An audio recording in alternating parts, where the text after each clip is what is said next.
Blog Talk Radio. Every day, a shade of blue. You won't believe what I'm going through. It just feels like I can't afford to let myself go. No, oh, no. Everyone is just the same. They touch me, but I can't say there's no one brighter than you. I can't deny things that I do.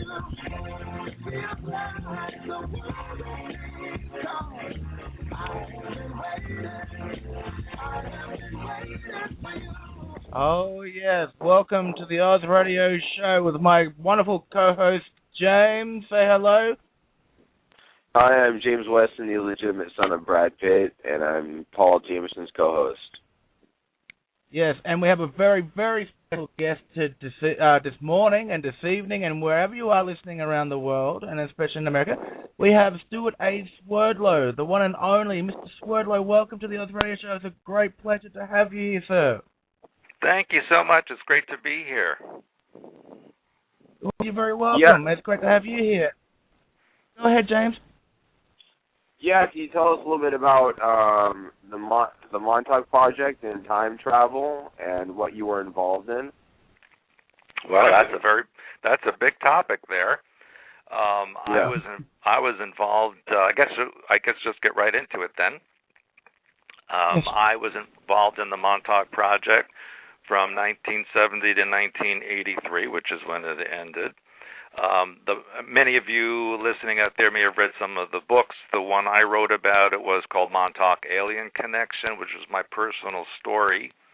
And that was my initial beginnings in Montauk in the very early days. It was a lot about in training.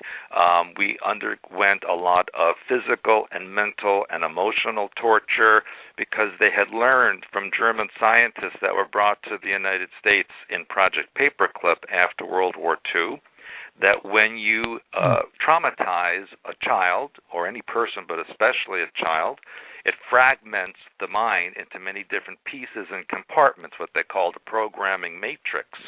And then what they did was they took each of those compartments and they could program them into various alter personalities or partial alters or simply for a particular function. And that was part of the experimentation that they did there. They also were involved in weather manipulation, esoteric weaponry. They were very interested in manipulating the mind patterns of the general population of the Earth. And they were also very interested in interdimensional travel, time travel, and seeing if they could go outside of the timeline and alter things. And of course, I'm bottom lining a lot of things that happened there. And there were side events that happened as well. For example, they did a lot of sexual magic ritual. They did a lot of manipulation of political figures. They did psychic attacks or psychic espionage on people in other countries. This went on for at least 13 years. In the beginning, they used people who they considered to be expendable, like orphans, foster children, children of drug addicts or alcoholics, people that would slip through the cracks and nobody would go looking for them or even know they were missing. And then they eventually moved on to use the children of military personnel, political figures, and they were specifically looking for genetics, which the German scientists said were the most malleable as far as mind control and programming were concerned. And that was the people who had Germanic and Celtic or Nordic genetics, because apparently those people have an enzyme in their DNA that allows the input of programming much more easily than people who do not have those genetics. And so they spent also a lot of time looking for ways that they could impose mind control and programming on the people who were resistant. And in fact, that's when they started to create people like Michael Jackson, who, as you noticed from the 1970s onward, he kind of morphed into something that nobody knew who he was, or he didn't even know who he was.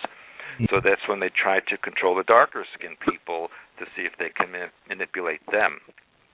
And it was very traumatic. It was very severe. I had a lot of physical injuries from it. For example, for many years I was physically blind. I was not able to see physically, but only mentally.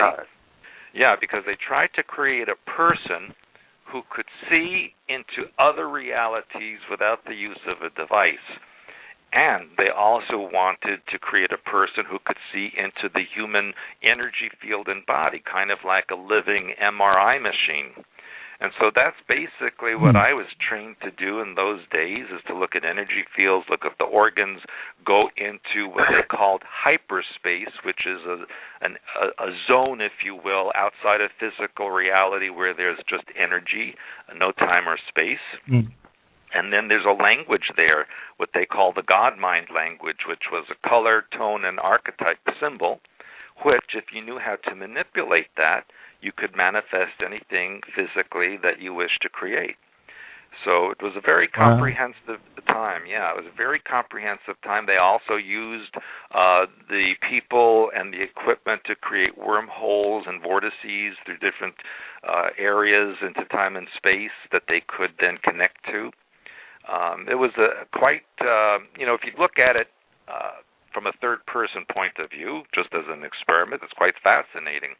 But when you have experienced it, it really is very difficult in the life. And quite honestly, I don't know what it's like to have a normal or so-called normal life on this world. I've always felt like an outsider, never fit in or belonged anywhere because of the experiences I had. Wow. Can you tell us about being blind and how that worked out for you? Can you repeat that? I couldn't hear you there. Yeah, could you tell us about how long you were blind and how scared you were and everything? Yeah, I was physically blind for about 29 years.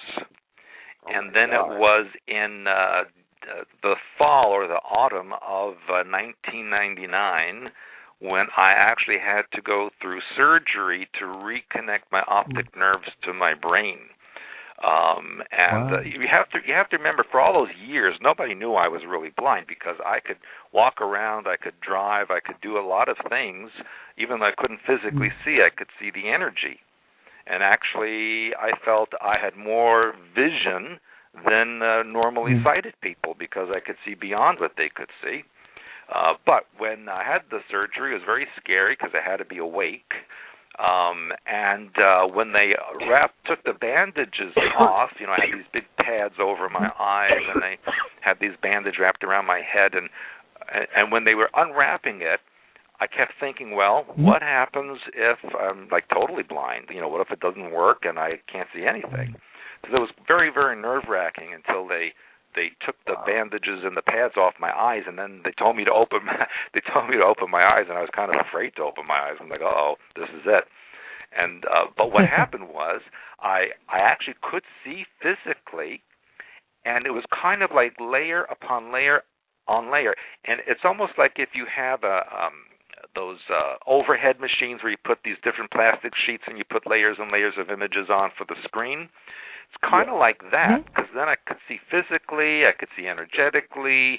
It was very interesting, but very overwhelming, and it still is, because now I can never shut it off. Even when I close my eyes, I still see. So that's why I have difficulty sleeping. I only sleep a couple of hours per night because, my mind is always going, and I'm always seeing things. So I have to learn over these years to not pay attention, to not look, and just focus on what I want to look at. And that can be difficult at times. Wow. Could you say that's like the Matrix where like there are all symbols going around objects? Was that like that, Stewart? Yeah, because every thought you have, every cell in your body, every organ, it projects out of your energy field as a color and symbol. So that's really the true language of creation. You know, human language is very low level. And so when you look at a person, you look at an object, an animal, whatever it is, you see all the energy, all the archetypes coming out of that. And then you have a choice of trying to understand what it means or not paying attention or just, getting the general idea of it and moving on. So that's why when I do my consultation work with people, I always ask them their permission first if I can look, and then I go in and look. Other than that, I try not to pay attention to things like that. So Excellent. have you ever traveled? Have you ever traveled through time before? Yes, in fact, I wrote about that in my Alien Connection book. And it's, for people who are not used to hearing this information, it's a bit odd. But yes, I was used for part of the time in Montauk to go back in time to the time of Christ, to the time of the dinosaurs, looking also at alternate realities, because what they found out is you cannot change the past. You know, there's always that story, what happens if you go back in time and murder your grandfather, will you still exist? Well, the answer is yes, because you can't murder your grandfather, because that's a different timeline. The timeline we exist has generally accepted events that are accepted by everyone in that timeline, and you can't alter that. So it's kind of like an airplane, when you take off from point A to go to point B, you can't decide, well, I think I'll go to point C now. No, you got to stay on that plane and go to point B with everybody else. So you can't change anything. What they realized was that the reason you cannot change anything is because there are infinite realities that exist, and every event, every thought has its place somewhere. So that's the timeline where those thoughts exist. So really, when you want to change something in the past, what you're really doing is moving into a different timeline where those events happened. So it's a little complicated to think about. But, think of a radio. You listen, like we're on a radio station. You turn the dial just a little bit, it's another station with totally different information. Turn a little bit more, it's another station with different information. So existence, as an analogy, it's kind of like a radio, and it depends on what frequency you're tuned into. That's fascinating, Stuart, because, what about our chakra system of our body? Because, respectively, you're on, Jesse Ventura's conspiracy theory on time travel. Yes. You were really fantastic in that.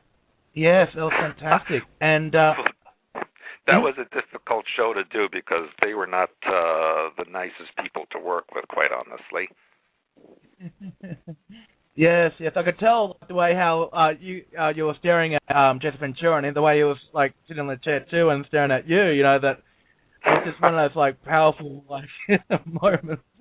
But I like how you were saying about the time travel machine that Stephen Gibbs unit time machine, and I never thought about this, but how you pointed out I wouldn't use that machine as dangerous because it's a mechanical device and it wouldn't be good for the chakra. Well, first of all, you have to remember the producers of that show went online, they looked up time machines or time travel machines, and they found one online. Now, come on, you're not going to get a real time machine online. That's just not going to ever happen. So it was some kind of device somebody threw together, and I didn't, who knows what they put in it or what kind of workings it has. I said, that's very dangerous. I wouldn't turn that on to damage an energy field for anybody. I said, I'd just throw it away. So, yeah, you have to be careful. Well, when you buy these things online, and it says it's a device or a machine, right away a red flag goes up because the government is never going to allow such devices to be on sale for the general public. No, absolutely. Can you tell us about, and for the audience, the chair that some people would lay down into it and create physical manifestation from their minds to? You're referring to the Montauk chair. Yes.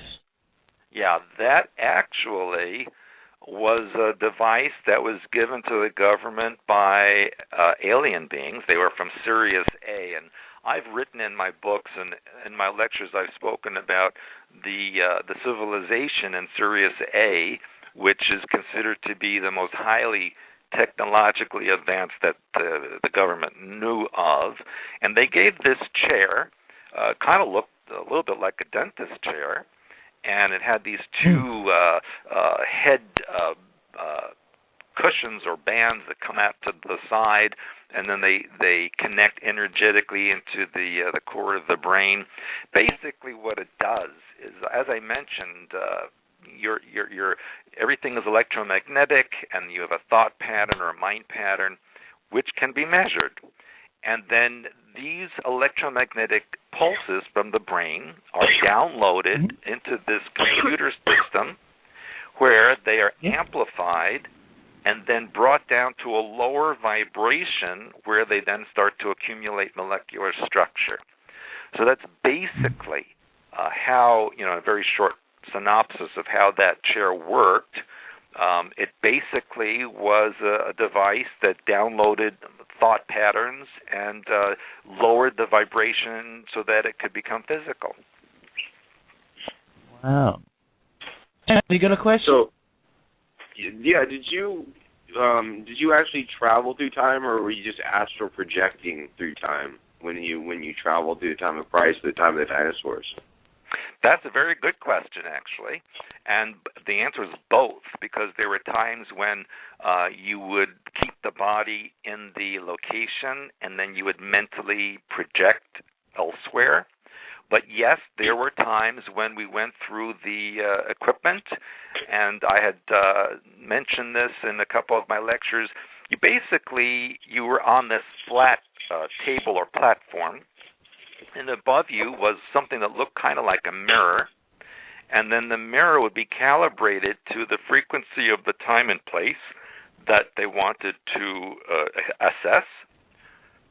And then you could actually literally go through that mirror, which it felt like liquid at that point, and then as soon as you walked through that or passed through that, you were in that other point in time and space.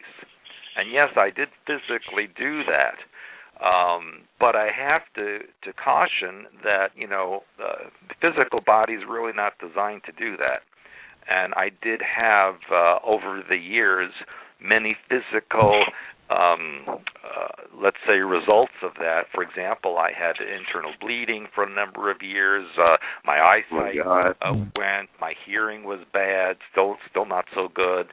A lot of things that happened as a result of that. And fortunately, you can't buy one of those things, so you're not going to use it. But there are places on the Earth, and even in space, where there are natural vortices or wormholes that science can use. They're just naturally there. And so I know that just recently on CNN there was an article that NASA had actually described such a wormhole from the sun to our planet. So, and then in that article, which is from NASA, it said that it could be used to go through time and space. So that was the first time, and that was just about a week ago, that they actually admitted that. So can you tell us a little bit about your adventures through time, where you went, and when you went? Yeah, and again, I will refer the listeners also to the Alien Connection book, where I describe a lot of that. But and it's a little bizarre, but it did happen to me. I was sent back to the time of Christ because the government was quite fascinated about that event, because many, many decades ago, there was an alien civilization that gave them information about that and even showed them what today we would call a video of that event. And quite honestly, they found that the Christ figure was a genetic manipulation. It was not a natural event. And they wanted the blood of that Christ figure so that they could clone it, and I was sent back to get that for them. So did you actually see Christ crucified? I saw him on the cross, yes, and that is when I was given what we would call today like a little blood kit, where I took blood from his foot and brought it back into this our time period. So what did he look like exactly? I mean, what exactly did he look like? Well, he had auburn-colored hair. It wasn't red and it wasn't brown. It was kind of like a reddish brown. And he had green color eyes. The skin was kind of an olive complexion. But he was very thin, a lot of bones sticking out. But I also have to say, and again, this might disturb a lot of listeners, but he really didn't die on that cross. He was removed, revived, and he went to what we now call Srinagar in Kashmir, in India, the border of Pakistan and India. And to this very day, you can go there and see the grave. Wow. Wow. What about the whole Merovingian bloodline? Has that got anything to do with anything, the Merovingian bloodline, the Mary's bones or anything like that? Yes, and that's another thing that upsets deeply religious Christians, and that is Christ, or the Emmanuel figure, was married. He was not celibate. He was a person. And he did marry the person that we call now Mary Magdalene. He was married to her and had 3 children with her. And it is those offspring, some of them, one of them, that married into the families who were from the Khazar invasion of Europe and created the Merovingian line, who then became the Illuminati of today. So that is why the Illuminati claim to be the ones who should be in control of the earth, because they are direct descendants of the Christ figure. That's the argument that they use, at least amongst themselves. And there's a lot to say, because another thing, which I don't talk too much about in public, but I do in my lectures, is that the Christ figure was a twin. There was more than one of them. And so that's a whole nother topic. So what other places have you gone through time? Well, I went back into the Atlantean time period. I went back to the so-called prehistoric time, which really there were human beings there. And I also had gone into World War II period of time. So there were many events. Personally, I didn't do well coming back after all these things, so they didn't send me a lot. But there were other people that they used who never came back, people who got lost or disconnected when they went through the portal and they were not able to get back. Sometimes they didn't calibrate the machinery properly, and people would pass through and walk into a stone wall, and they become part of the wall, or they would walk into the bottom of an ocean or out into deep space and they would die. That happened a lot. Wow. Oh my Lord. It's like you were saying, Stuart, where that Montauk boys, there was like a whole lot of Montauk boys, and almost all of them didn't survive except for you. Could you talk about that, Stu? Well, I'm not the only one. You see, I was told during my deprogramming back in the 80s and 90s, I was told that less than 1% of all of the boys that were used actually survived. And of that 1%, or less than 1%, very few, if any, were able to function in society. And that's why I was considered an anomaly, because, well, look, I don't claim I function well in society, because I don't. But I was able to have some kind of a life. You know, I was able to work and then have a family and that kind of thing, which the governments and the deep programmers thought was quite odd. And so that's why they're constantly attacking me and monitoring me, and they're always on me, and we're always getting bombarded here. So it's a struggle. Every day it's like a war zone. Every day there's something going on. Either the phones are tapped, by the way, and the mail is opened.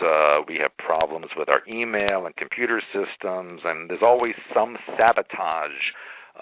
Like we had a webmaster who worked with us for 2 years, and all of a sudden stole all our information and shut the website down instantly, like in a matter of days. After we trusted him. So these are the kind of things that we experience: constant attacks, constant sabotage, people that enter into our lives as so-called friends, and then they do something against us suddenly. That's an ongoing experience, unfortunately. Is that the CIA that does that? Oh, the CIA couldn't find their way out of a paper bag. This is certain factions of the NSA as well as other groups that people never heard of. Okay. So they'll send people into your life to kind of mess up your life, is what you're saying? Oh, yes, absolutely. And they always try to break me and Janet up. They want to separate us. There was one time I was held hostage in Alaska at gunpoint and told that they would kill my family if I didn't stop what I was doing. Another time I was in Argentina being held. You name it. Whoa. Wow. Whoa. Did you talk about how you met your wife, Stewart, if that's okay? Yeah, well, that's another very interesting story because, back in the late 1980s, I was actually placed in a company near where I worked that was involved or was operated and involved with mafia and organized crime that was connected to the government. And when I started finding out certain things and reporting it and even started writing about it, they basically framed me and attacked me. They put me in prison for, I think, 2 years or so. And while I was in the prison, which wasn't really a prison, it was kind of like a camp, if you will. And in the camp, I met someone whose mother actually said, "Oh, I know somebody who seems to be like you. And only she's married and you're married, so you could just be friends." And so, make a long story short, when I finally got home, they kept telling me to call this person. I said, "Oh, okay, I'll call." And she, I lived at that time in New York, and Janet lived in Oregon. And so I left a message thinking I'll never hear from her. But then she called me back. And she was going to go through a divorce. I was going through a divorce. So we decided to meet, and we got engaged that first day. Oh, wow. And amazing. I was actually still married to my ex-wife, and I had 3 children with her. And then when I met Janet, to be quite honest, the very first weekend she got pregnant. So, that's what happened, and then the rest is history, as they say. Wow. So how were you actually taken out of the camp? How did they get you out of the camp? Well, that's another story. I was told, I had reported to the news media and to other government officials that I had contact with about the abuses that were going on. And so then I was interrogated in the camp, and they would say to me, "If the U.S. is invaded, what side would you take? And are you in contact with anybody in Russia?" Because, my family, my great-uncle was the first president of the Soviet Union. And so my family was always monitored in the United States for loyalty and that kind of thing. So anyway, I guess I answered the questions right. And then I was given a teaching position in the prison where I was actually, I wrote books on how to teach English as a second language and about math, which those books, I was told, because I wrote them under government auspices, I was not allowed to have them as my, as my own name. So they took those rights away from me. And then they sent me to the Philadelphia Naval Yard to work in the Navy base. And I did that for a bit of time. And while I was in the Navy base, the director of that base called me into her office, and she told me about the secret tunnels, about where they have things hidden across the country. You know, it's like everywhere I go, people of certain positions, talk to me, or they pull me aside and they make me, give me information and make me tell them information. And then I was sent to another location in New York City. And there, while I was walking through the building, I was literally pulled into a men's room by one of the guards who locked the door. And then I thought, well, what the heck's going on here, And then he pulls out these but satellite pictures of, at the time, Soviet pictures of Area 51 and asked me to explain it.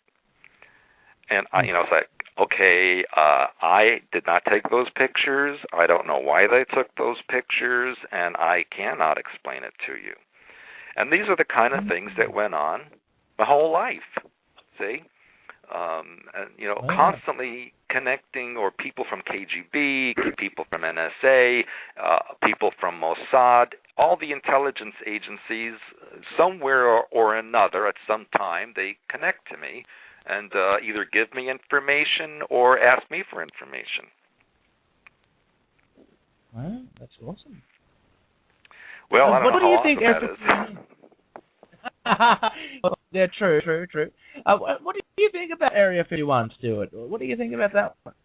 What's going on there? Well, just a couple of months ago, the government said, "Oh yeah, there's Area 51, but it's no big secret. We just test equipment there." That's what they announced recently here. But the truth is, the last, I would say, 12 to 15 years, Area 51 really isn't any big deal. They moved all of that to a new underground location, which is on the border between Colorado and Utah. And that's where all of that stuff is going on now. But Area 51, years ago, decades ago, yes, it did have alien equipment. There were alien beings visiting there, living underground there, and they did many kinds of experiments. Yes, it did happen. Right now, it's not happening like that anymore. It's been moved elsewhere. Can you tell us a little bit about? Yeah, can you tell us a little bit about the New World Order and what they're planning right now? Well, that would take about 3 weeks, but yes, New World Order. Quite honestly, that's been going on for centuries. Those who are in charge, those who try to control the world, they have been trying to create new world orders since the ancient times. Rome, the civilization of Rome, was one of their first attempts for globalization. The Nazi era was another attempt to test different kinds of globalization. Even communism was a form of that. And then they decided that the best form of control is through a dictatorship that nobody knows is a dictatorship. Kind of a so-called democratic dictatorship, which is what we have now in much of the world. And what they intended to do was to create staged events globally to create fear so that the population would acquiesce to the rules and regulations that the global elite want to impose on the planet. And they've been very successful with that. With 9/11, for example, World War I, World War II, these were all staged events in order to create fear and more control. And then what they're doing now is they're implementing a new world religion. They're creating a staged alien invasion, at the end of which they will then have complete control of everybody without question.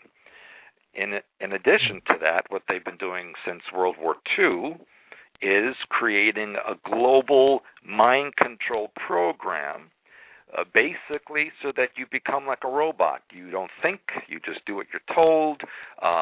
You are told what to think, how to think, and all the news events that are all fake, most of them, imprint you with the need for the next set of rules and regulations, and they've been very successful with that. That's why I hardly watch television. So, exactly what would you say their timetables are? Well, it's happening right now. I know, but what would you say their target dates are for implementing this one world religion and, say, the mark of the beast, the microchip? See, all that's in process right now. All the information you've seen on the news for the last couple of years, and particularly the last few months, every day practically, there's some story about an asteroid or a meteor and how the Earth is in danger and all these things going on out there. That's to embed in the human psyche that space is dangerous and that there is a fear factor there. And then they can claim that there will be an alien race attacking us. And I had said years ago, I said, all these meteors and asteroids that are suddenly appearing and coming close to the Earth and near misses, they're going to say that these are being hurled at us from deep space by some kind of alien race. And about, I would say, a year ago, on CNN and Fox News, they had this story that in the Oort belt, which is an area of space beyond our solar system, there was this large object that was apparently, because of that large object, these pieces of rock were being hurled through space towards the Earth. Then they kind of dropped that story a little bit. Now they're going with the EMP threat or the solar storm threat and the all of that. But basically what will happen is when these things occur, and they won't be severe like people think they will be, they will blame it on an alien race which is attacking the Earth. And then that will cause all the governments to unite in order to fight this unseen enemy. And then they will have a savior race come to chase away the enemy. And the savior race will say that they created humanity and that they come here to create peace and love and light and all that stuff. And then they'll bring in the second coming of Christ, who will match genetically to the Shroud of Turin. So who could say otherwise that it's not the same person? And then they impose the New World Religion. All of this is in process. It's stepping up. Yeah. I would say 2014, 2015, 2016, the latest, they want to have that wrapped up. However, I also know that there's sabotage going on, which may throw changes into their plans. So I'm seeing that happen. Also, the events like the WikiLeaks and the Snowden information and the Sergeant Manning, all these things that are, being leaked out to the public, which is also planned, but not by the Illuminati. This is a sabotage against them, and I'm hoping that creates a bigger wedge that blocks the rest of their plans. So would you say, I've heard that the one world religion is going to be Luciferianism. Is this correct? Well, the religion we have now is Luciferian. Look at the Catholic Church. They're Satanists. And when I was in Europe just recently, I met someone who worked in the Vatican, high up. And that person told me that in the Vatican, they don't believe in religion. They said that's for the public. They don't believe in Catholicism or Christianity in that way, and that there are rituals there, sexual rituals, Satanists. And in fact, there was a priest not long ago, I believe he was from South America, who wrote a book. He was also in the Vatican. He said there's satanic cults in there. So, that's what's going on now. So what exactly are involved in these rituals that they do with these satanic cults? Well, there's many, many, many. It depends on what they're trying to accomplish. Sometimes they're bringing in an entity to get the energy from that entity. Sometimes they're bringing in animal frequencies to change certain things on the earth. It depends. They're all different, you know. I can't say there's just one kind of ritual. There's many, many kinds. Wow. Talking about the animal vibration, can you tell us more about animal vibrations and how they can put it upon people? Yes. In fact, the Russians are very good at that. You know, Russia is called the Russian bear, and the secret cadres that the Russians have around the world, they call them sleeping bears, and they use bear frequency to activate or trigger them. And you've noticed in the last year or so that the animal bears, polar bears, black bears, grizzly bears, they've been attacking people all over the world. Even here in Michigan, there was a little girl a couple of weeks ago attacked by a bear in the woods. So the animals are reacting to the frequency broadcasts, which are designed to trigger the sleepers or the agents in the various countries, but it also affects the animals because they pick up the same frequency. Same thing you're noticing now in the oceans with sharks. There's been a lot of shark attacks all over, especially even in Australia, and in Hawaii and in Florida and all the places where sharks exist. That's been activated, the shark frequency, because that has a lot to do with lower astral energies and sexual ritual. So we're seeing all the animals behaving very strangely all over the world. There's another factor, though, which is more natural. And the other factor is, and I've mentioned this for a couple of years now, that the Earth is going back into another ice age. And when that happens, nature changes, the frequencies change, and the animals respond to that, and then they start moving away from their habitats to areas where humans happen to exist. And so then there's more conflict that way as well. There's no such thing as global warming. That's been proved to be fake. In fact, just yesterday, there was an article online that said that their data is all fake, and half of it is wrong. And, you know, a couple of months ago, I was at the North Pole, and I went all the way from Svalbard to Iceland to Greenland to Baffin Island in Canada to Alaska. Solid ice and snow completely in July. And then, just last week, they announced, well, guess what? The ice cap has increased 60% from last year. Well, no fooling. I've been saying that for I don't know how long. So, you know, they said they can't even send ships into the north anymore because it's all clogged with ice. So we are, you know, and look what happened in Australia a couple of days ago with snow in Tasmania. And it's been snowing in Brazil and Argentina and Chile. My friend in Santiago, Chile, last night emailed me, woke up to snow. So, and they're going into their spring. Yeah, I think it's exactly right. What do you think of the CERN collider in where was it, Germany or Sweden? Switzerland. You mean the Hadron Collider? Switzerland. Yeah, in Geneva. That's the one. Yeah. Yeah. What did you? Well, I went there 2 years ago.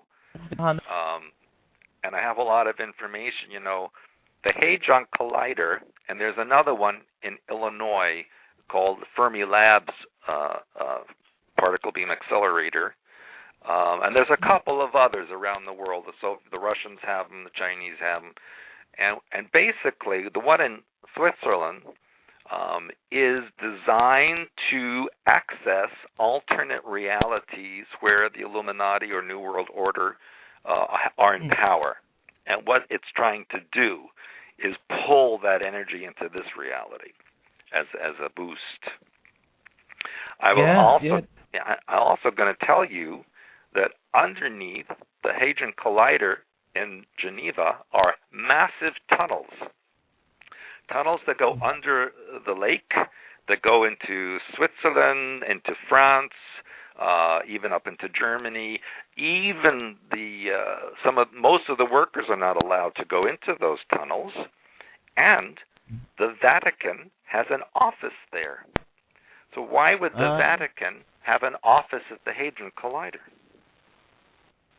Exactly. I had a rumor that they're trying to resurrect the dead with like multiple purpose with that collider. Is that one other reason? Also, they're trying to raise the dead. Do you believe they're trying to raise the dead? You mean resurrect the dead, like in zombie type things? Yeah, and even in spirits and all kinds of yeah. Zombies. Well, the whole zombie thing is really their symbolism for mind control and programming, because they want the population to be like zombies, to just, be mindless and just, do their thing and nothing else.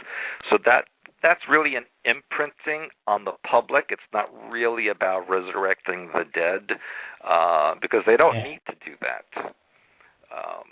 But what they will do when the second coming, or the staged second coming of Christ is initiated, they will have this person bring dead back to life to show the miracles. Because if you read Book of Revelation, that is the script that they will use for this end times programming, which they're in the process of activating.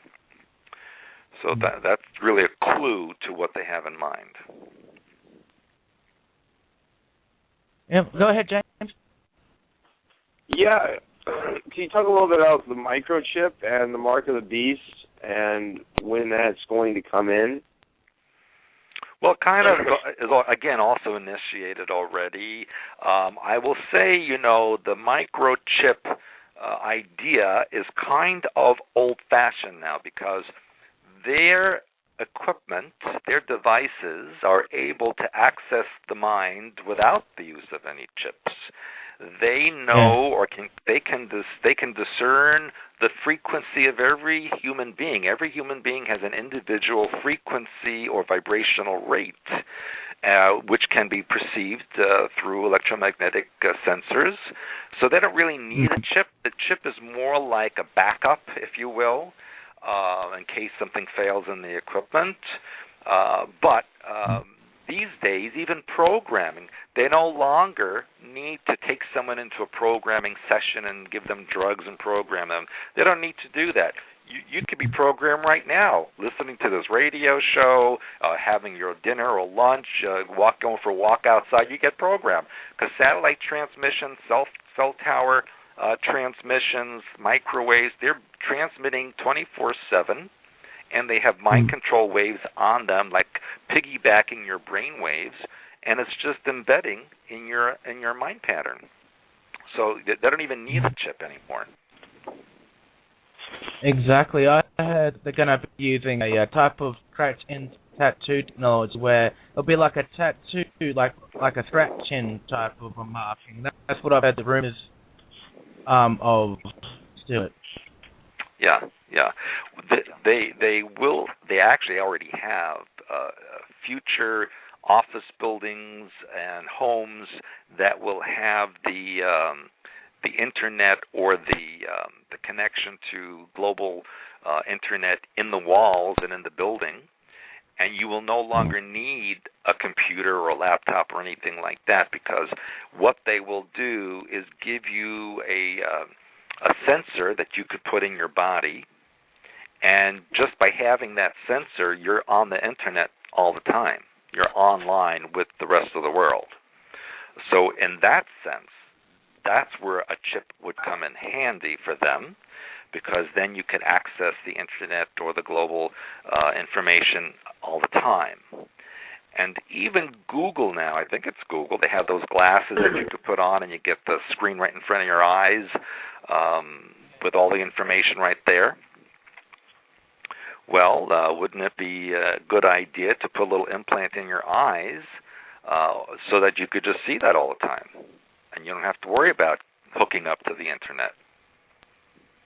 Yeah, exactly. So there's a lot of things they have in store. A lot has to do with making people into like the Borg from Star Trek, where you just follow instructions and that's it, and no deviation from what you're supposed to do. No questions asked.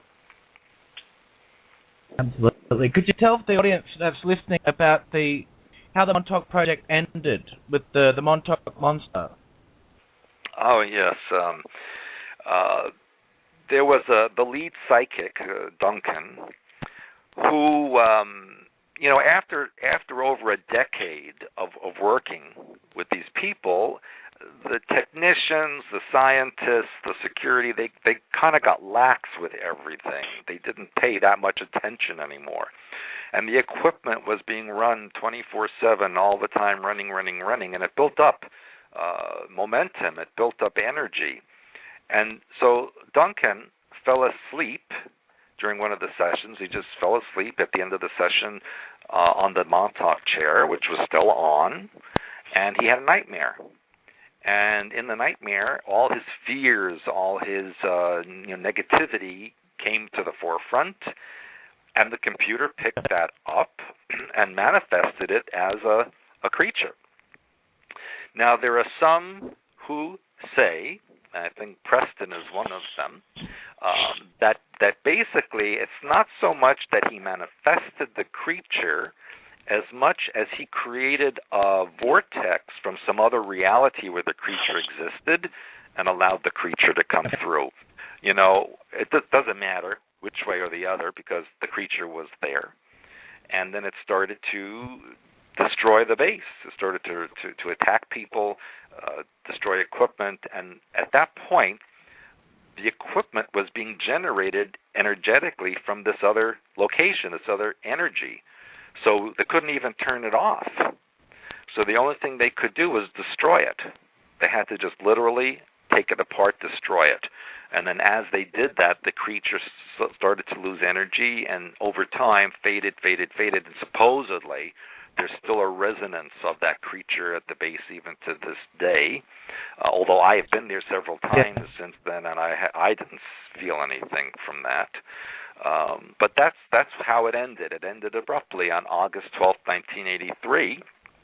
And those of us who were still involved in it felt like you were suddenly unplugged. It was like all of a sudden, you were just like unplugged.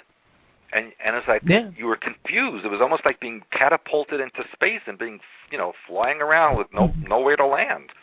And so that's why a lot of the people who were left, the people who were part of the experiment, they became insane. They became alcoholics, drug addicts, criminals. They went insane. I became an alcoholic. I had to be put on medication. It was really surreal. And then going into society, I never even put gasoline in my car before. I didn't know how to do it. I didn't know what the popular music was. I didn't know who was famous, who was not famous, or who was in charge of it. I was literally like an alien on a new world, and I had no idea what was going on. And that was a very difficult time period for me. That South Park, the TV show, they had an episode, Imagination, and they completely ripped off that story that you're talking about, Stewart, of the Montauk Project, where like a monster comes out of the portal and smashes up the base. They completely stole that story from you and everybody else of that project. They showed an episode on that, and I thought it was funny. Go ahead.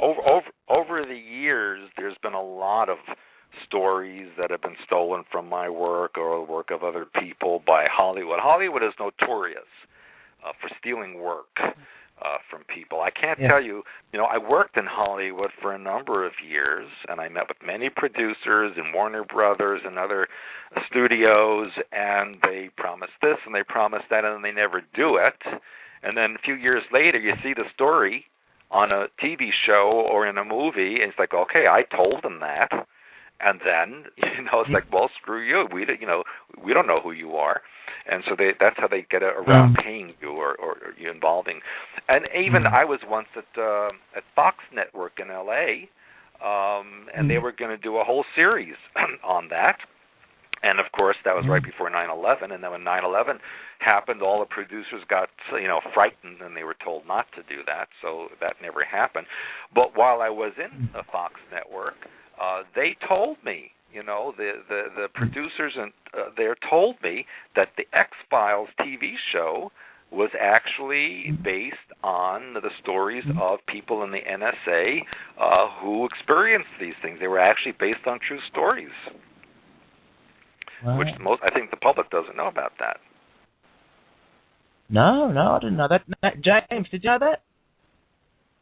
I didn't know that exactly, but I know that a lot of movies are based and TV shows are based in reality in Hollywood. But what would you say runs Hollywood? Would you say there's a satanic force that runs Hollywood? Well, I don't know if I want to call it a satanic force. I will just say that they are an arm of the Illuminati. I was went to a meeting in a restaurant in downtown L.A. Years ago, and a very big producer told me, he said, every year we meet with people from the government, and they tell us what kind of stories to write, what the message should be, and then it's up to us to make a show based on that. So, that came right from his mouth.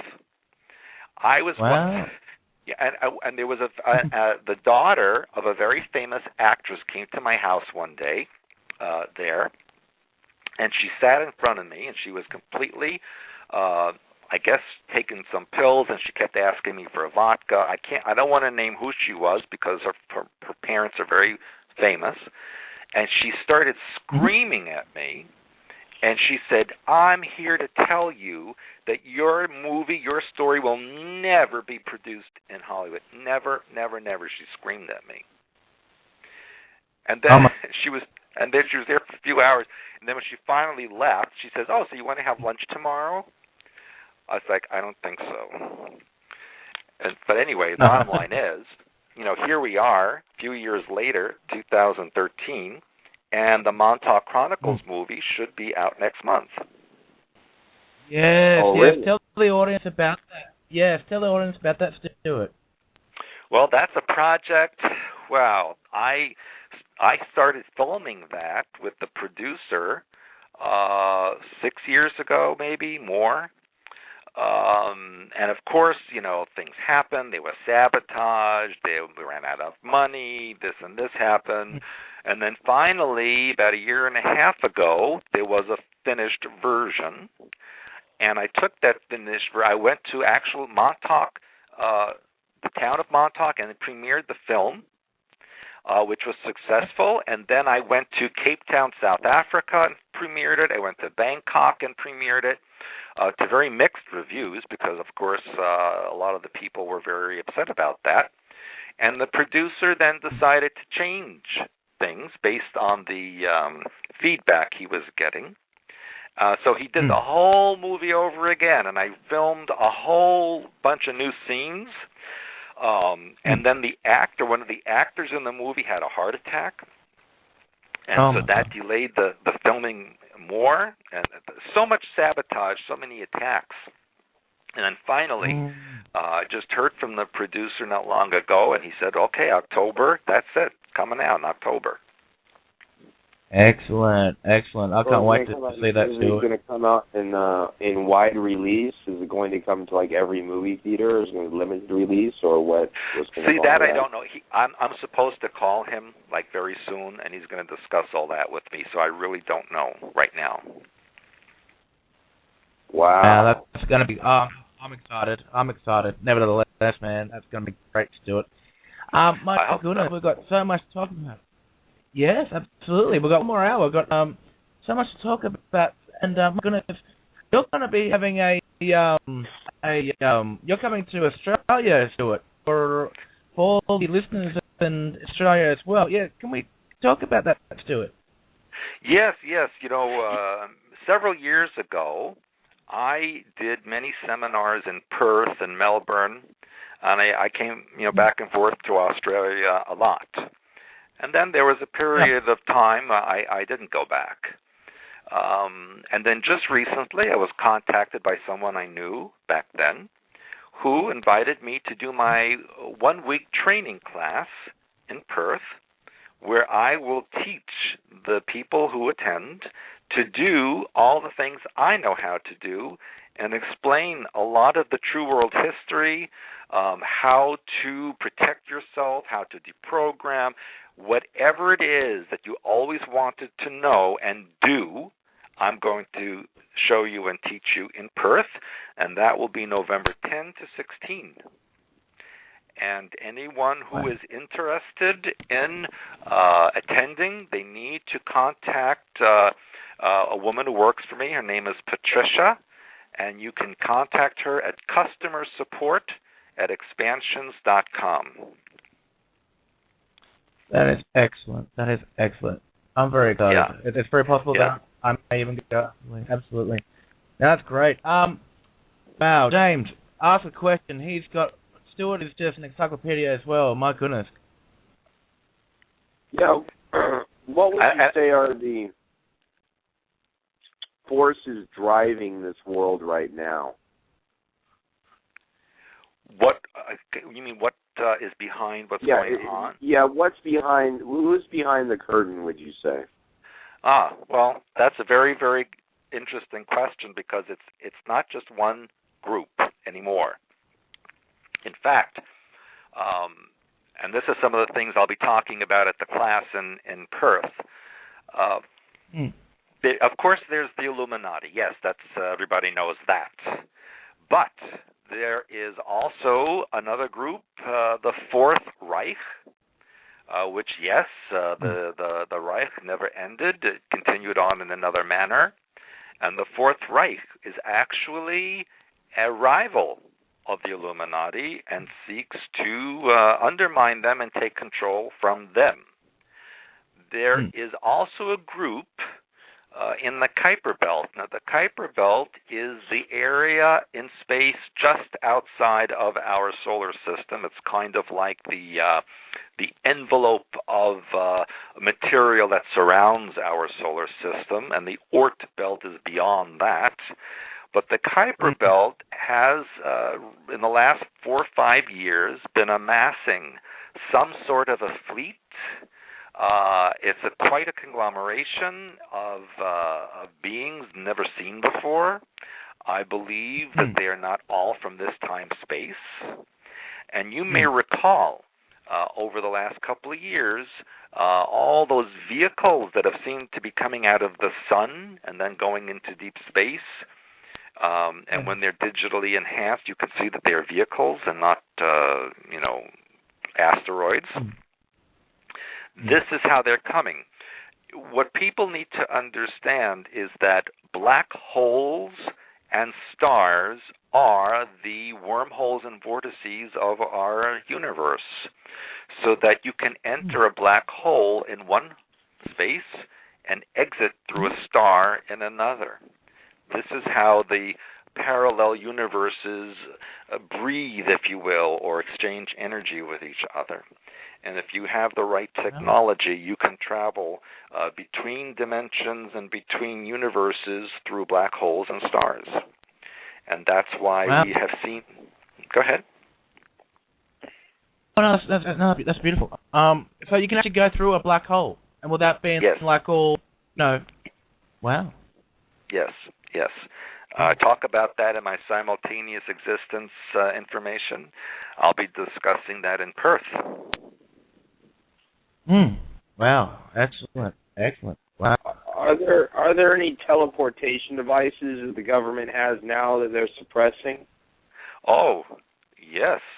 In fact, Australia has one of the biggest ones in the Pine Gap location in central Australia, which actually is a wormhole that they've created between the Earth and the inner Earth of Mars.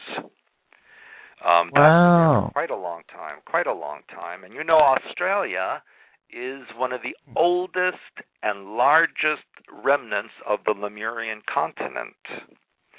And so there's a lot of reptilian energies there. I remember years ago when I was in the boonies in Victoria, and when you'd go out at night and you'd look up, it was like a Star Trek movie. There were ships flying all over the place, zipping around, stopping and then starting again. I've never seen anything like it in my life. It was quite amazing, and I do believe I wrote about that in the Blue Blood book that I had, which is the sequel to the Alien Connection. So Australia is quite fascinating, and there's a lot about Australia that people don't know that I will be explaining again in Perth. It's a very important location. Oh, goody. I can't wait. Rock, is there anything to do with Rock being the center of Australia or anything like that to do with it? Yeah, it's basically a marker for an entrance to the inner Earth. And when the last time I was in Australia, I met with a woman who claimed to be a queen of one of the Aboriginal tribes. And she explained to me about the tunnel systems underneath and how they meet with the reptilian beings underneath. And this was quite matter-of-fact to her. And she gave me quite a bit of information.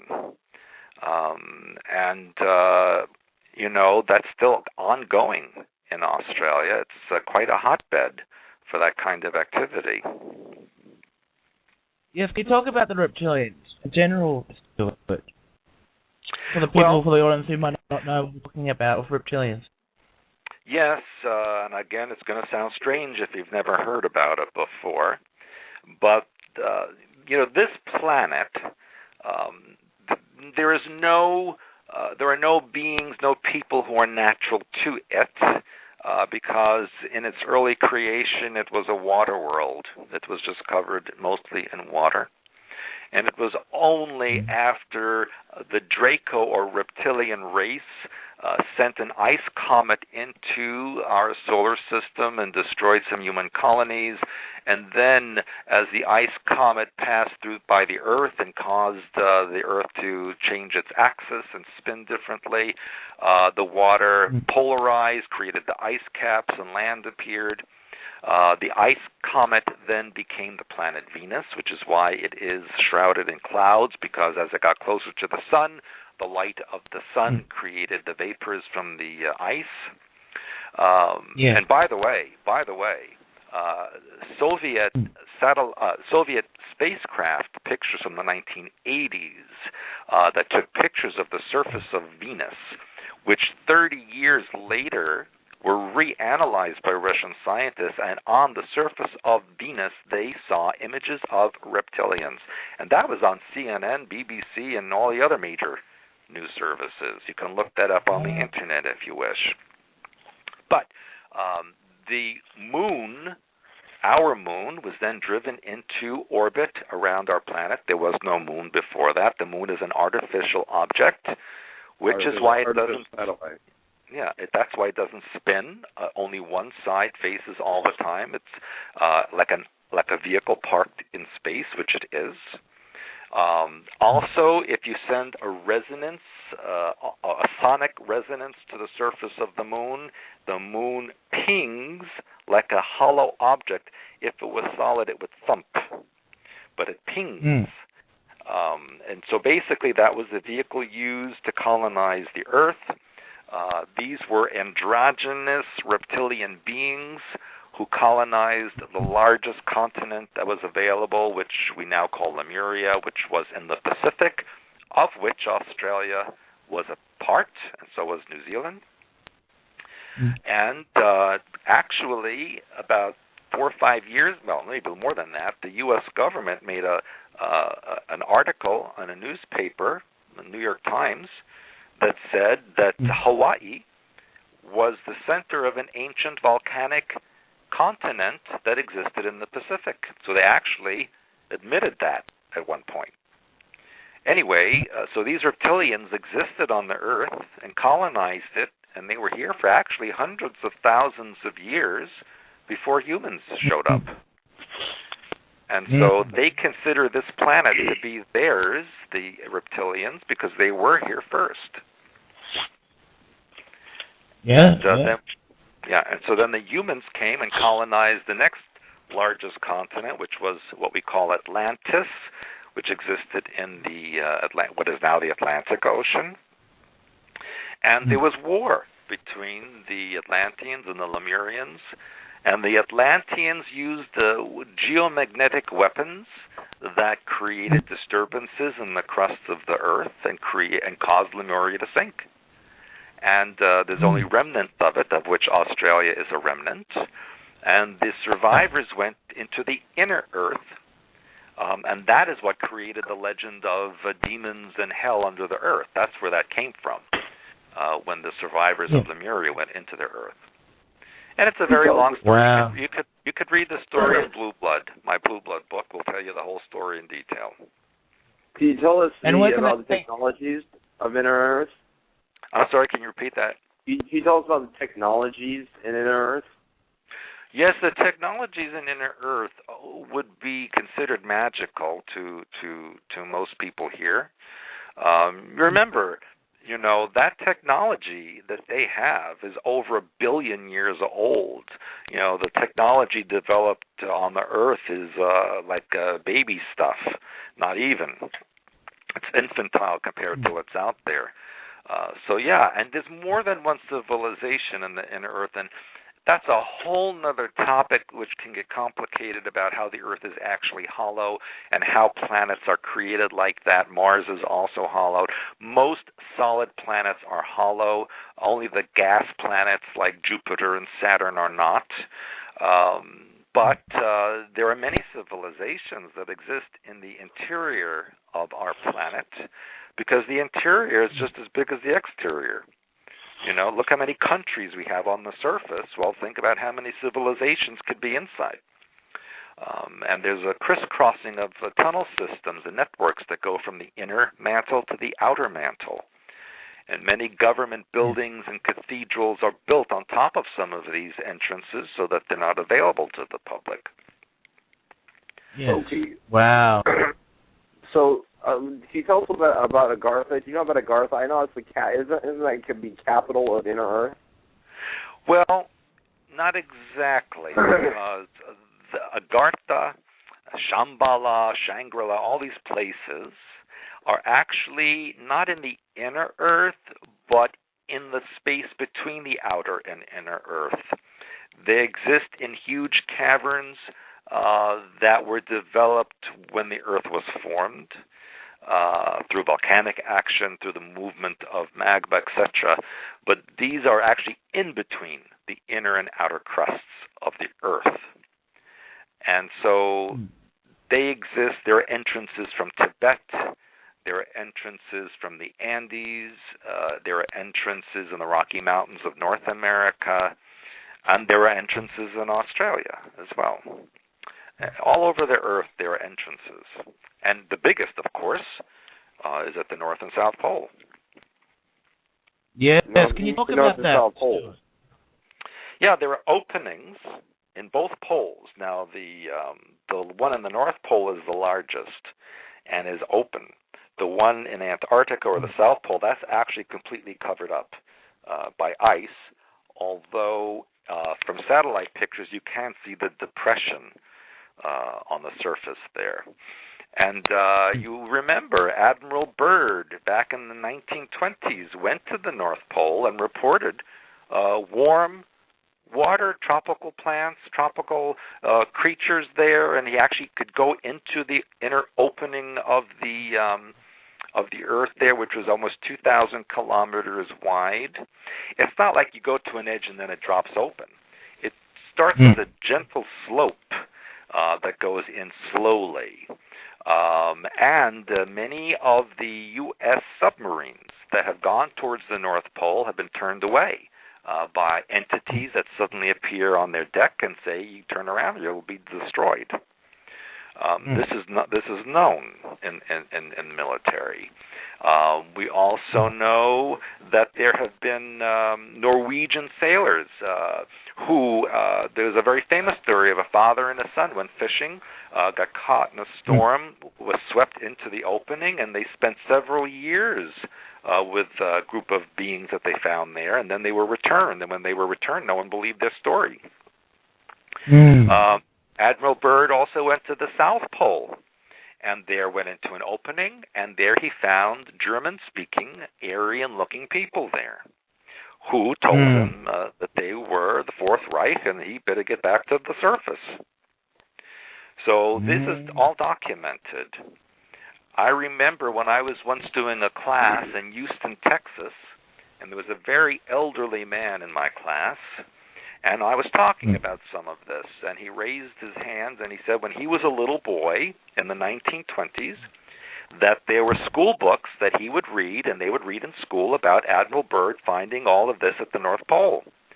And then he said one day a car came up with men dressed in black suits, and they came into the school and took all the books out and gave them new books, and the new books didn't have that in it. Oh, my God. So they just, history is written by the people who are in control. And history, as it is written, is not true. Yes. Yeah. So what would you say it's like in Inner Earth? Could you give us an example of what it would look like, what the technologies are like, what the people are like?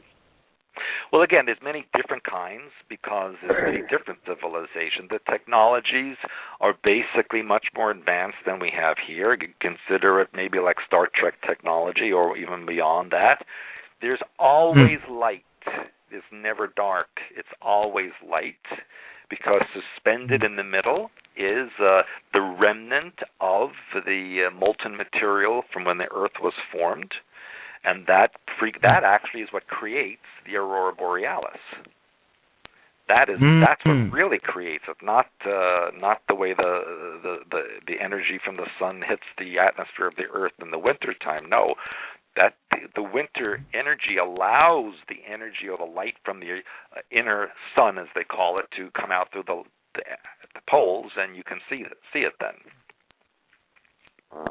Fascinating. What about star constellations, Stewart? Is there anything to do with star constellations? Oh, what do you mean? I don't understand the question. The function of star constellations. Like, has that got to do with anything on the Earth with star constellations? Well, as far as, you mean like the depictions of what the constellations represent? Yeah, have they got any function to anything? Like, like the Pisces, Leo. Yeah. I understand what you're saying, and let me address that. And astrology, as it exists today, is basically incorrect because the positions of the stars that you see, let's say, that you'd get in a computer program, those who do astrology, it's old information. They don't give the current information. And in fact, there are 13 signs, not 12. So right away, the calibrations are incorrect. If you look at the ancient Sumerian, ancient Chaldean, ancient Egyptian method of astrology, that's more correct because they used the 13 signs and they were more accurate. And I want to say that from my work, I teach people that the mind pattern, how you think, creates everything in your existence. Therefore, to look at astrology as an influence on you and to say, well, my life turned out this way because I was born on this day and the stars were like that, that's incorrect because you're born on that day because that's when it's reflective of your mind pattern. So the stars are there as a reflection, not as an influence. You understand? Yes. So we must take responsibility for everything and not blame it on constellations or positions of planets. We must take responsibility for everything that happens. Absolutely, because I heard somewhere that what's going on the outside is what's actually going on the inside? Yes, I use this analogy. Thoughts are like film. The brain is the projector, and physical reality is the screen.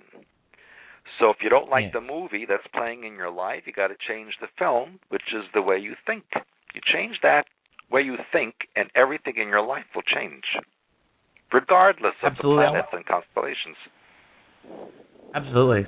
I'd like to change mine to a Technicolor type of film quality. Yes, I understand, and it's just that's what I'm going to teach everybody in Perth. I'm going to teach you how to change the film and to create everything that you want in your life. Yeah. You got a question there, Jane? I'm just fascinated about Inner Earth. Why have they not released the technologies from Inner Earth into Outer Earth? Well, the governments have that. And you also have to remember that many of the civilizations in the Inner Earth are enemies of the surface people. They are not in agreement with them. And that is why we have a lot of alien or extraterrestrial communication between Inner Earth and the space, and not so much with the surface. This planet is considered the Afghanistan of the galaxy. See, so many out there feel that the people of Earth, and I put this in quotes, need to be liberated, okay? Just like we liberated Iraq, and we liberated Afghanistan, and we liberated Libya. I mean, that's what's happening. Think of this planet as a giant Libya now, and all these people trying to get their little piece of it and to make changes for their own agenda, When another group interferes with another group, this is unacceptable for any reason. And we have many, many interferences. Absolutely. Can you talk about the current events in the news, Stewart, like Libya and everything like that? What was that whole gas thing that was going on in Syria? Was it Syria? Yes, the sarin gas,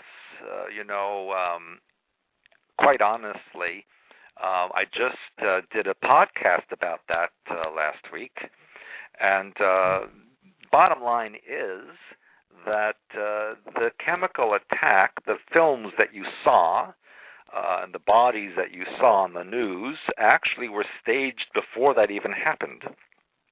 And this was reported by a Catholic nun who's lived in Syria for 20 years, and she said, they filmed it before the so-called attack happened. And also, you look at the videos of these people being beheaded. Well, they're being beheaded by the so-called Syrian rebels, who, most of them aren't even Syrian. They're speaking in Russian, they're speaking in other languages, they're not speaking in Arabic. And we also know that the ambassador to Libya, who was murdered last 9/11 in Benghazi, he was in charge of recruiting many of these Arabs from other countries to go to Syria to pose as rebels. And that's why he was assassinated. So there's a lot behind the scenes that people don't know about. Of course, the big news here today is the shooting in Washington, D.C. at the naval base, naval facility. And, of course, how many people were killed? That magic number 13. You go through all the attacks and the, terrorists, and all of them have 13 killed, 13, 13, 13, 13. Well, that's an Illuminati master number. I mean, it's really a global master number, but the Illuminati use it because it represents all possibilities, and it also represents their power. So they will always use that number 13. And I was looking today. They have a picture of this man Aaron Alexis, who was the alleged shooter, and they have a picture of him next to a picture that was taken in 2011. Same man, yes? Well, it's a different skin color, different nose, different head, different lips, different eyes, and they put the pictures next to each other and say, oh, it's the same guy. Quite amazing, actually. And today his family said he never acted like that. He was never any person who would hurt another. They're absolutely in a state of shock. And, of course, there's always the reports that there were 2 other shooters. Now, every incident that has happened in the United States in the last umpteen years, they always arrest one person as a lone gunman, but the people who were there said, we saw more than one. That happened in Sandy Hook, that happened in Littleton, Colorado, it happened everywhere where there were these mass shootings. So who are these gunmen that then don't exist anymore? He had an accomplice, or he was obviously a very programmed person who was triggered and sent in. He was only a contractor, and he entered a government facility with an ID. Well, whenever you enter a government facility anywhere, you have to go through a metal detector. Obviously, they would have detected his weapon. So why didn't they detect his weapon? And, there's just too many open holes in this story. It's just obvious that he was supposed to go in there and do this. It's another staged event, and then our wonderful president can say, you see, guns are killing people, we must take them away. Yeah. As you may know, Stewart, Australia doesn't have any guns anymore because they've banned them because of one massacre. Yeah. I don't know. Terrible. Can you talk about the Sandy Hook situation as well, Stewart? Well, that's a very massive story, but there again was supposedly another gunman who fled into the woods and apparently disappeared, and people saw him.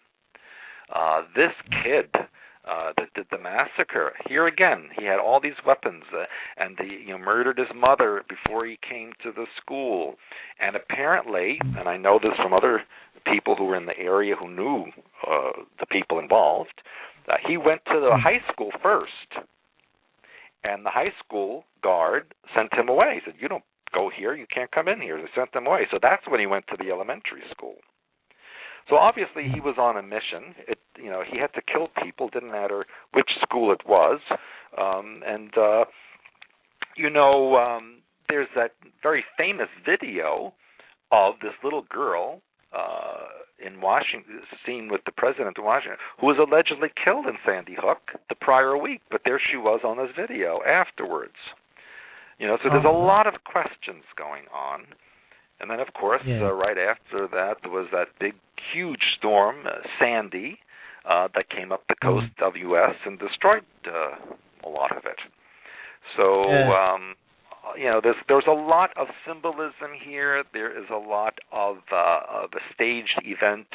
And that Hurricane Sandy that came up the coast was very odd, because those who know about American weather patterns know that when a hurricane comes up the coast, it keeps going up the coast, and when it goes inland, it falls apart.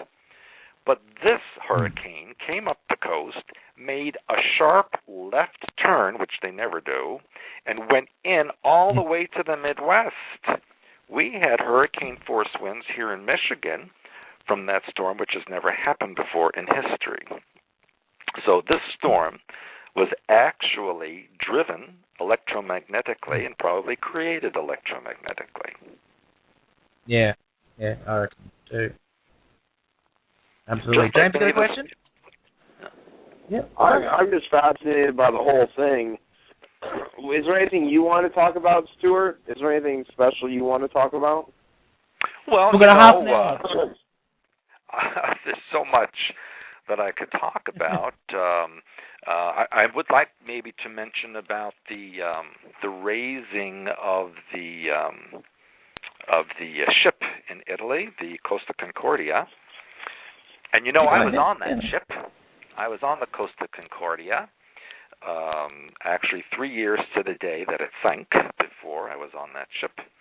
And the interesting thing about it is that the Titanic sank the night of April 14th to 15th in 1912.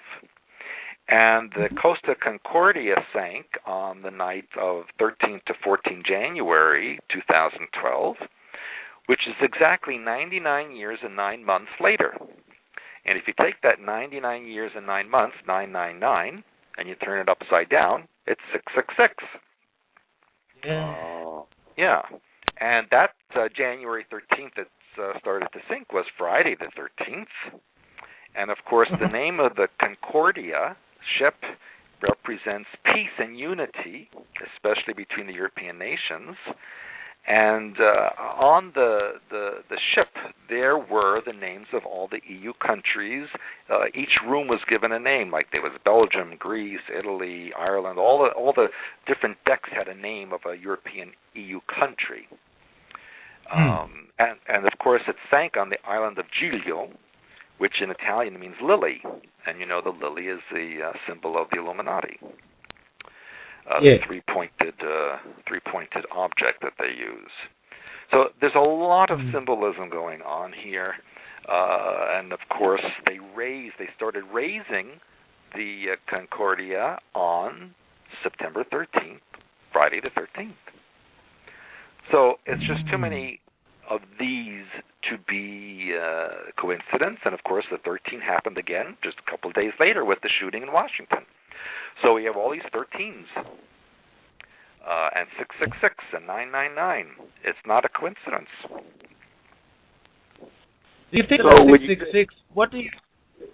Go ahead, James. Yeah, would you say that Satan runs the world? Well, you know, I don't want to get religious about the whole, because I don't believe in religion. I believe in God. I don't believe in religion. I think religion is a mind control programming. I agree with you. And so do I believe that what we would call Satanists control the earth? They worship entities from the lower astral that provide them with power and control. And that's why they do their rituals. They have a ritual where they use a person called a vessel. And the vessel is called such because that person is used to have an entity enter their body. And then when the entity enters the body of the vessel, the participants have sexual activities with that body so that they can get the energy of the astral entity. You see? And then isn't it interesting? The Costa Concordia is a vessel, that sank on the Friday the 13th and was risen on the 13th. It's kind of like a satanic resurrection, isn't it? Yeah. What do you think about the Titanic? Is there anything behind the Titanic, Stewart?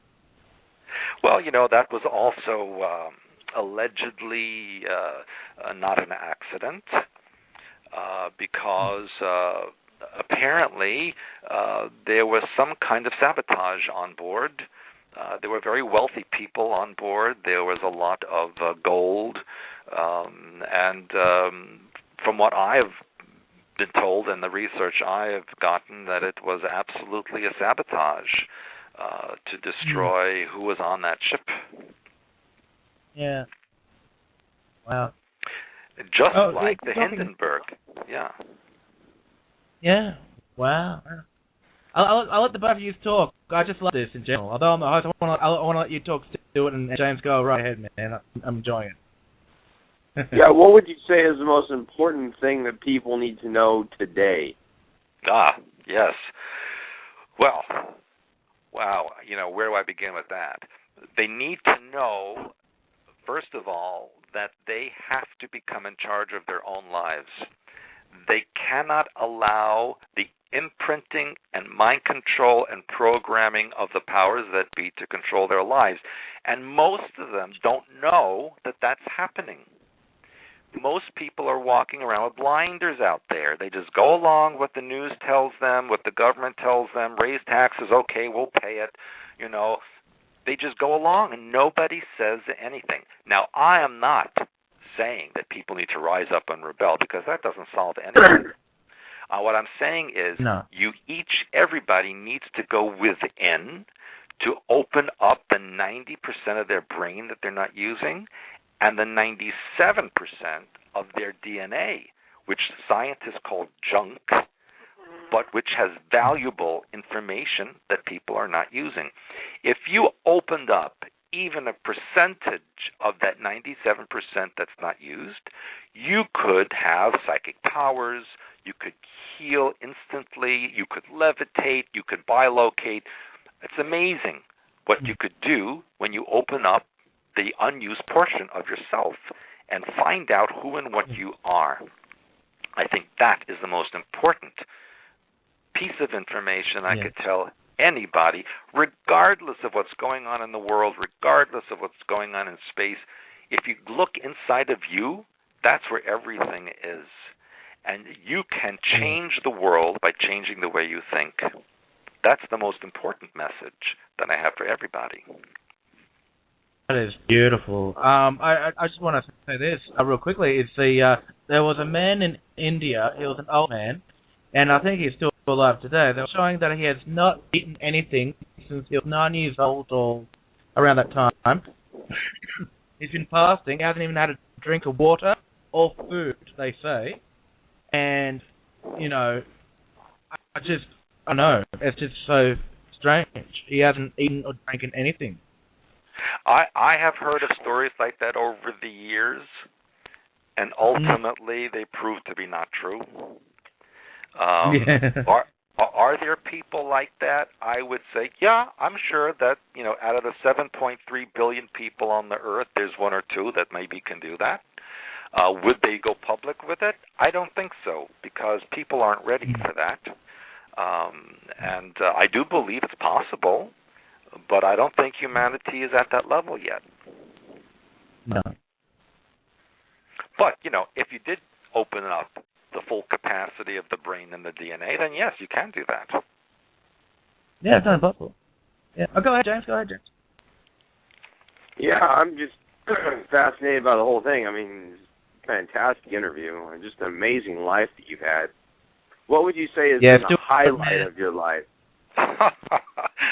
Oh, gosh, you know, it's so funny that you said that, because there was someone, a friend of mine, that keeps writing to me and saying, oh, you have such an interesting life, such a fascinating life. I'm like, you're not here. You don't know what I go through every day. You know, I still shovel dog poop and clean up cat vomit and, you know, do everything everybody else does, you know. So, you know, yes, I travel a lot. I know a lot. I've seen a lot. Yes, all of that is true. But you know what? It's been very difficult. And sometimes I look at people out there that have these conventional lives, and they watch, you know, all these television shows, and they go to movies, and they go out, and they have fun on the weekends. And I think, you know, I wonder what it's like to do that. I wonder what it's like to sleep 7 or 8 hours a night. I haven't done that. You know, I wonder what it's like to have a body that you can close your eyes and just see darkness. So, you know, yes, I'm different. Yes, it might be fascinating to people. But, you know, it's a difficulty every moment of my life, and I'm not complaining about it. I just want to put it in perspective, because obviously I chose to do this. But it's not easy. You know, sometimes I wish I was conventional and had a 9-to-5 job and, you know, had the house with the picket fence and all that pretty little stuff. You know, that might be interesting, but I'd probably get bored out of my mind after a week. Yeah, what did you say, the 9-to-5ers are the slaves of the government? Yeah, you know, nobody should be regimented like that. You know, you work 9 to 5 after, you know, 30, 40 years, and then you retire, and then you die. You know, what do you accomplish? What's the point of that? There's no point, in my opinion. There's no point. You need to be who you are, find out about your ancestry, find out about, you know, what's in your mind pattern, what's in your DNA. Everybody is fascinating. If they would look inside of themselves, everybody would be amazed at what's in them. Every one of you out there. Wow. That's right. So yeah, people say that to me all the time. Oh, it's so nice you travel, but have you seen what it's like to travel lately? Lately for the last 12 years, it's been a nightmare. It's like I cringe every time I have to go to the airport. And every time I have to switch flights, or it's not pleasant. It's not wonderful. No, the X-ray. Exactly, those X-rays. Yeah. That's the other thing. It's like when you go through those X-rays, you must surround yourself with a violet energy. Violet is a protection and a filtering of energy, and it won't damage you. So whenever you're going through any kind of electromagnetic radiation, whatever it happens to be, put yourself in deep violet in and around your body, and then you will be okay. If you tell the audience that's listening about the different color spectrums of protection and all the rest of that stuff. Mm-hmm. Yeah, well, that's why the chakra system is the way it is. We start with the violet at the crown chakra, and why it's on top is because it has to filter and protect the energy that comes in through the top. And we work our way all the way down to the root or base chakra, but I do more than that, because we also have to look at the legs and the feet, which are the largest physical part of the body, but not part of the chakra system. The legs and the feet are actually resonating in a brown color, which is the energy of the Earth's gravitational field. And that's what grounds and balances you to the Earth. So it's very nice to be spiritual and go into the higher realms and all of that, but we agreed to come here to this planet, so we also need to ground and balance ourselves so we can apply the higher energies to our life. So I always tell people to ground and balance themselves, use the color brown around you when you get upset so that you calm down. There are many uses to the chakra system and also to the colors beyond the chakra system. We must be very careful to avoid colors like mustard yellow, lime green, dark red, hot pink. These are colors which are used in programming. These are colors which can be damaging to the energy field. And another thing which people don't realize, which they get upset with me when I talk about it, is not to hold the color white in and around the body for too long. Because do an experiment. Take a bright white light and shine it at anything of color that you have. What will happen? The color of what it's shining on will disappear. It'll just become white. So if you put that white light in your chakra system, you're going to make your chakra system disappear, and then you will join those in the beyond eventually. Wow. That's why when you see people who have passed on, they're always white. They're the white color because they have no chakra system. So white is a very powerful color. It's the strongest color that exists. So it's not even a color. It's an energy. But it should not be in the physical body because it will destroy it. It's too strong. Wow. Is that why they say that white... No, sorry. Is that why they say, like, white conquers blackness? Is that like that? Yeah. When you have a dark room and a light room and you open the door, what happens? The light goes into the dark room. The dark doesn't go into the light. Right? Yeah. So the light energy is much more powerful. And so it is the same thing in the chakra system. Yes, it's very powerful. It's God-mind color, white, but it's not for physical reality because it dissipates the energy of physical reality. You see? What about the blue? I heard, yes. The blue I heard that it's like... Yep. Well, there's different shades of blue. The thyroid chakra is an icy blue, and the pineal gland chakra is a royal blue, and that represents certain characteristics and traits. But, for example, navy blue is not a good color to put around you because it creates very heavy energy and can cause anxiety and programming issues to arise. So it depends on the shade of blue. Ice blue, let's say you have a fever. if you put ice blue in the body, it will eliminate the fever. Or if you have a pain anywhere and then you visualize ice blue on the area of the pain, it will stop the pain and swelling. It will also stop bleeding and reduce blood pressure. So ice blue has a lot of good functions that way. Energetically, it also connects you to the near future. In the Montauk Project, blue was used for tapping into the future. And the darker the blue, the further into the future. The lighter the blue, the more recent coming the future. Royal blue is an access point to hyperspace. That's why it is located at the pineal gland chakra. We'll be discussing all that at the class in Perth. It's going to be, from the 10th to the 16th. Your head's going to get crammed with information.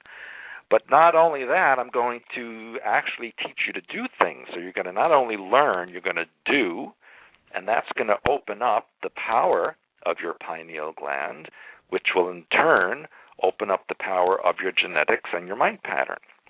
So it's very, very important that we concentrate a lot of work on the pineal gland at the center of the head, because it is the liaison between the physical and the non-physical aspects of self. So most of my work is centered at the pineal gland. Is that why the fluoridation of the water that affects the pineal gland? Yes, the Egyptians, the ancient Egyptians, they would have two types of water. They would use ice cold, which would open up the non-physical aspects of self, and then they would use hot or warm to help the physical body. So temperature of water is important. Also, sea salt water. Sea salt water is an excellent cleanser. If you take sea salt baths, and it should be organic sea salt. Like I like to use the French or Celtic or Dead Sea salt. That purges the body. I don't recommend using the Himalayan salt or any salt that's mined from the earth, because it's full of radon, and then you're going to bathe in radiation. So I don't recommend that. Anything from the earth, only from the ocean. And not from the Pacific, because now the Pacific is radiated, as we know. So would you say it's not safe to go in the Pacific Ocean right now? I wouldn't eat anything from there either. Okay. Yeah, especially where you are. It's if you get a Geiger counter right now and go to your grocery and check the fruits and vegetables, they will ignite the Geiger counter. Oh my Lord! Did you hear that? Have you heard that watermelons? The reason why they're mostly bringing out seedless watermelons is because the seeds in the watermelons are so good for you that they make them more fruit seedless now, Stewart and James. They're making it less seedless. They make a lot of things seedless now because they don't want you growing your own food. That's why they do that. See? Fortunately, where I live, there's a lot of organic farmers who kind of stay out of the radar, and we go right to them and get what we need. Absolutely. We've got 2 more minutes left. All right. So Stewart's got a. So you've talked about the Perth thing. That's good. You got the. What's the movie called again? Stewart. Montauk Chronicles. And it should be out next month. If you go to my website, expansions.com, everything will be on there, including the training class in Perth. And we're also having a conference here in October, next month, which will be about the Kuiper Belt and interdimensional things going on and what to expect on this world. So really, the next couple of months are information-packed from U.S. to Australia. Very good. Yeah. But if I may, I just want to say again to anyone interested in joining any of that, just email Patricia at customersupport customersupport@expansions.com. Customer support, all one word, customersupport@expansions.com. And she will communicate with you. Excellent. That's very, very good. That's very, very good. No, that's fantastic. So we've got lots of looking forward to from Stewart A. Swerdlow and Swerdlow as well. Because she's going to be joining you as well, isn't she, Stewart? Who's that? Your wife Janet. She's going to be joining you. No, not in Australia. Your wife Janet. No, she'll be here for the conference in October. No, she's not coming in October. Just November, just me.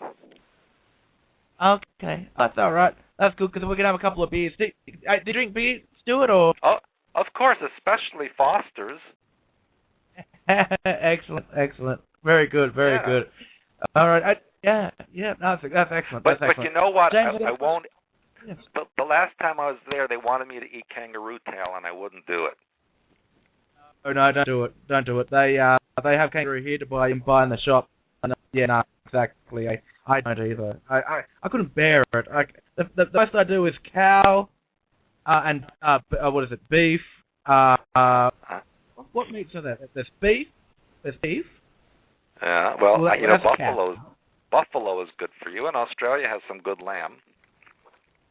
Yes. Oh, I love lamb. That's nice. Lamb's nice. That's very nice.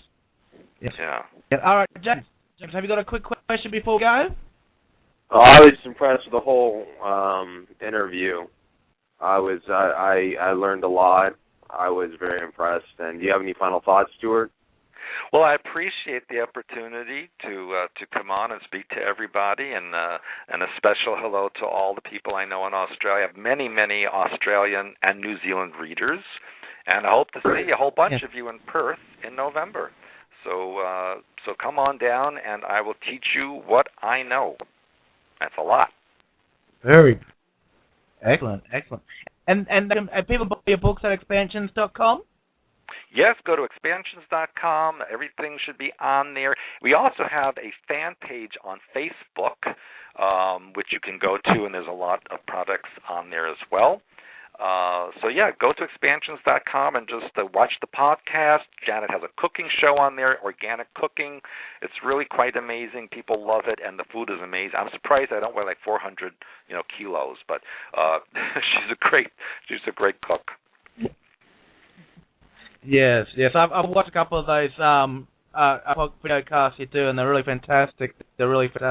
And you have a video podcast you do quite often as well, don't you? You got a YouTube account as well? Yeah. I do. Yeah. Oh, yeah. Sorry, Stuart. Never mind. Oh. Yeah. No, that's good. Okay, thanks so much from James and myself. Stuart, you've been lovely. The best 2 hours I've ever spent, and you're just beautiful, and we love you. And can we have you back again sometime? Oh, I would love it. Thank you so much. You guys are great, and I appreciate the opportunity, and I would love to come back sometime. Awesome. Excellent. All right, you've been listening to the Oz Radio Show with Paul and James and our special guest, Stewart A. Swerdlow. Thank you for tuning in and listening in. You can also download it in the podcast archive as well. Okay, good night and good evening and good day, everybody. Say good night, everybody. Bye, everyone.